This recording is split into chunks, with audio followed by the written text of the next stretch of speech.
안녕하세요. 웅덩이 매매법 레버리지 ETF 장기 투자자 디벨론몽입니다. 오늘 영상에서 전해드릴 소식은 먼저 신규 실업수당 청구 건수가 발표되었는데 예상치에 부합하거나 예상치보다 안 좋게 발표되면서 시장에는 호재로 작용했습니다. 그리고 다음 주에 증시가 상승할 수 있는 정말 중요한 단기 지표가 나왔는데 그 부분을 공유드리고 여러분 그럴싸하게 말하는 전문가 매스컴의 말을 믿으면 안 됩니다. 이는 저 역시 마찬가지고 다른 유튜버 분들도 마찬가지입니다. 그 이유를 과거 데이터를 보며 공유드리고 제발 여러분이 확신을 가지고 쫄지 좀 말고 미국 주식을 사야 하는 확신을 드리겠습니다. 세계에서 가장 좋은 투자처이며 이 미국 주식으로 수익 못 본다면 그 어떤 투자처로도 수익 못 볼 겁니다. 오늘 시황 전달 크게 중요한 게 없습니다. 매일 밤이 어떻게 중요하겠습니까? 그런데 오늘 영상을 여러분이 꼭 끝까지 보셔야 합니다. 시황보다 더 중요한 얘기를 할 겁니다. 그리고 오늘 영상을 3번 이상 돌려보세요. 오늘 상승 이유에 대해 낙폭 과대에 따른 반발 매수세로 상승했다? 라는 얘기를 합니다. 아니 잘 생각해보세요 여러분. 당장 다음 주 심장 떨리는 CPI가 발표되는데 지금 당장 떨어진다고 과대 낙폭에 따른 반발 매수? 차라리 다음 주 화요일에 CPI를 보고 나서 들어가야지 누가 지금 과대 낙폭에 따른 반발 매수를 합니까? 우리 같은 투자자가 얼마나 될까요?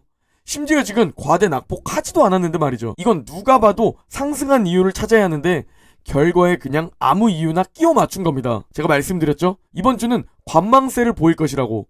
그리고 이번 주 추이를 보면 결국 주가는 제자리입니다. 다음 주 화요일 CPI 발표를 앞두고 숨죽이고 기다리고 있는 것이죠. 혹시 잘 모르실 분들을 위해 CPI 일정에 대해 한 번 더 공유드리면 12월 13일 다음 주 화요일 밤 10시 30분에 진짜 우리의 계절을 결정지을 CPI 미국 소비자 물가지수가 발표됩니다. 그런데 이 발표를 앞두고 상승한 이유가 뭘까요? 먼저 어젯밤 신규 실업수당 청구 건수가 발표되었는데 예상치에 대부분 부합했고 맨 아래 연속 실업수당 청구 건수가 보일 겁니다. 이게 예상치보다 안 좋게 나왔습니다. 여기서 제가 안 좋게 나왔다고 말씀드리는 건 현재 시장에서는 좋게 나왔다고 해석해야 하죠.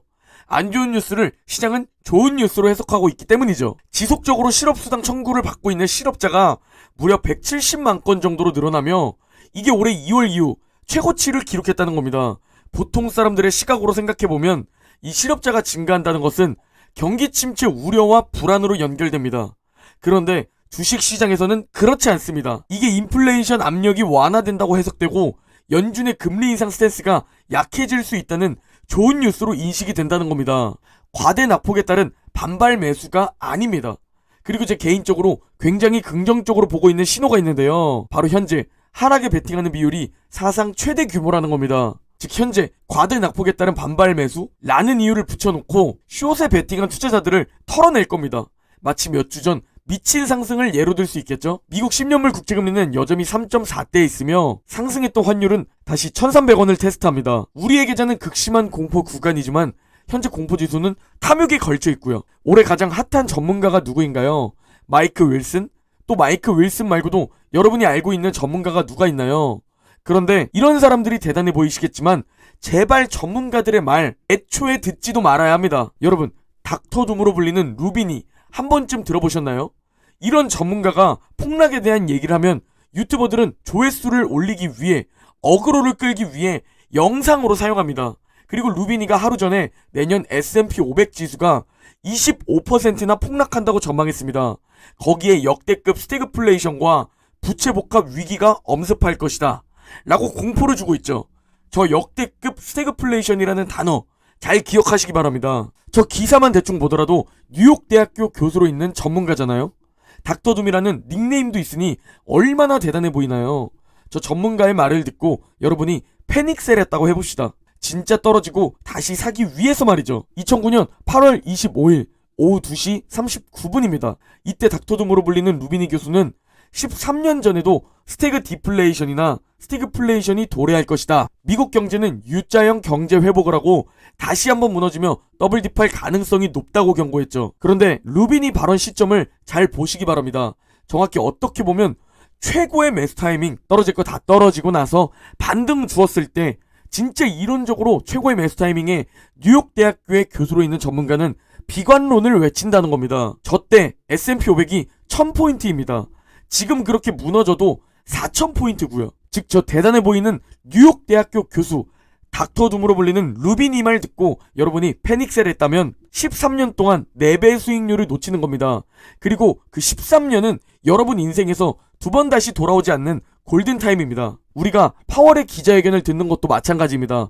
전체적인 틀을 알려고 보는 것이지 저 말을 듣고 매도를 결정하려는 게 아닙니다. 왜냐면 작년 8월 27일 잭스홀 미팅에서 파월은 자신의 오랜 경험으로 볼 때 이러한 상승의 인플레이션 효과는 일시적일 것으로 예상한다고 당당하게 말했죠.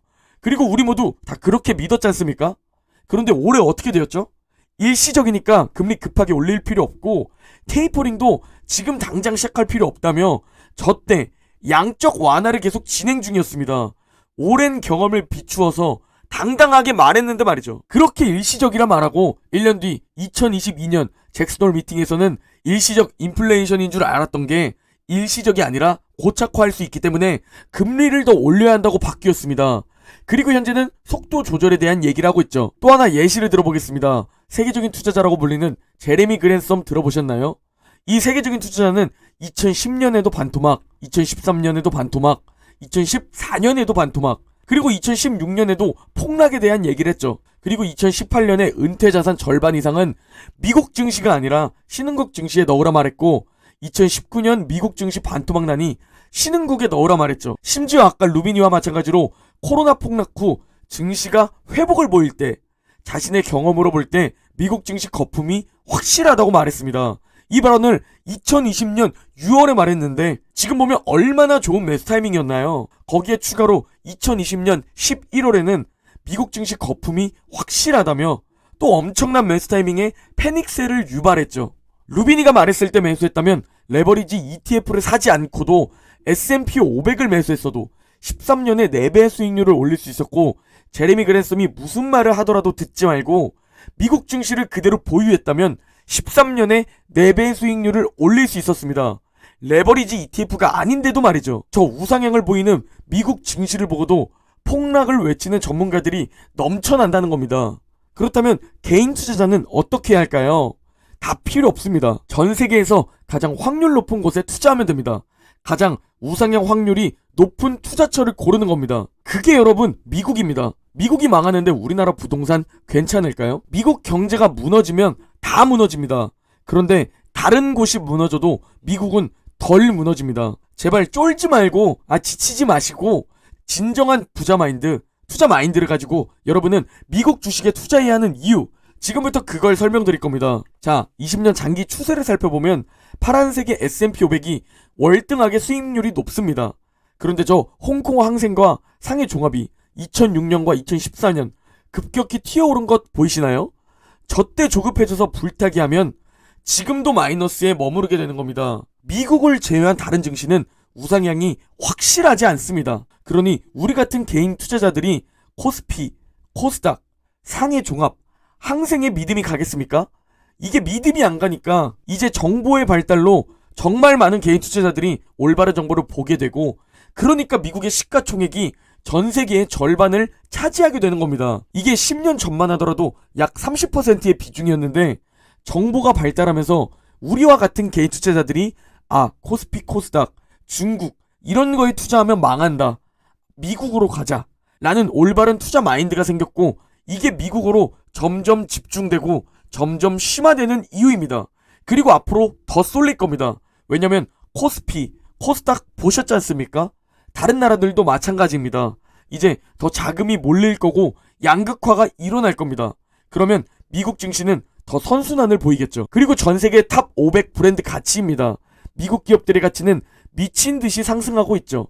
이미 미친 듯이 상승해 있는데 상승률이 중국과 동일하고 유럽보다도 높다는 겁니다. 그리고 글로벌 브랜드 랭킹 100위를 보면 앞으로도 미국 증시에 투자해야 하는 이유가 설명됩니다. 앞으로도 독보적인 글로벌 기업은 미국에서 나올 확률이 매우 높다는 것이죠. 왜냐면 중국에서는 좋은 기업이 나오더라도 자신들의 사상에 벗어나면 알리바바와 같은 좋은 기업도 박살내기 때문입니다. 그러니까 이 브랜드 랭킹 100위에 1위 미국이 무려 25개를 차지하고 있고 그 뒤를 바짝 뒤쫓는 중국이 단 3개에 불과하다는 겁니다.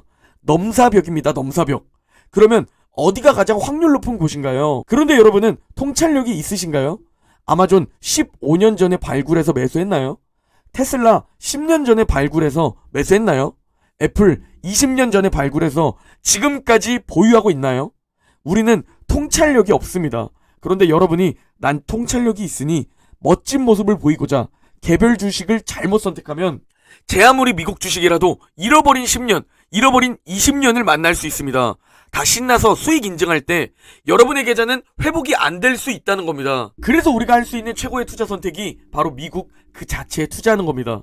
인텔이 무너져도 엔비디아가 나타나고 포드가 무너져도 테슬라가 나타나는 것처럼 말이죠. 미국 그 자체에 투자하면 결국 또 다른 좋은 기업이 상승하면서 결국 내 계좌가 상승합니다. 인텔이 잃어버린 20년을 만나도 말이죠. 1980년부터 현재까지 말도 안 되는 시간인 40년을 보유했다면 레버리지 ETF에 투자하지 않아도 나스닥은 약 70배 상승을 보였고 다우는 37배 상승, S&P 500은 34배 상승을 보였습니다.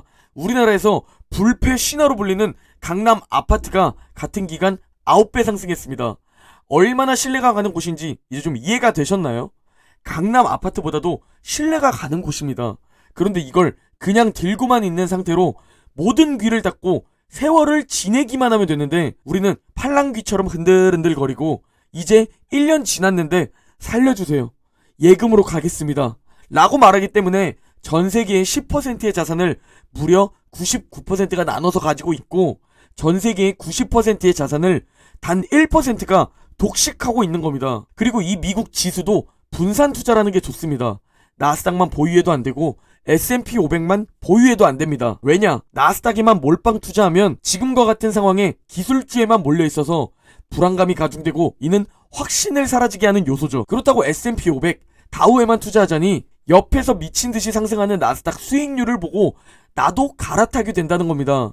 우리는 심리를 통제할 줄 알아야 하며 이 심리를 통제하기 위해 나스닥과 S&P 500에 분산 투자해야 합니다. 함께 투자해야 하죠. 오늘 영상은 여기까지입니다. 내일 영상은 더 좋은 영상으로 찾아뵙겠습니다. 제발 여러분 쫄지 마시고 함께 투자합시다. 구독과 좋아요, 댓글이 저에게 정말 큰 힘이 됩니다. 그럼 내일 영상에서 뵙겠습니다.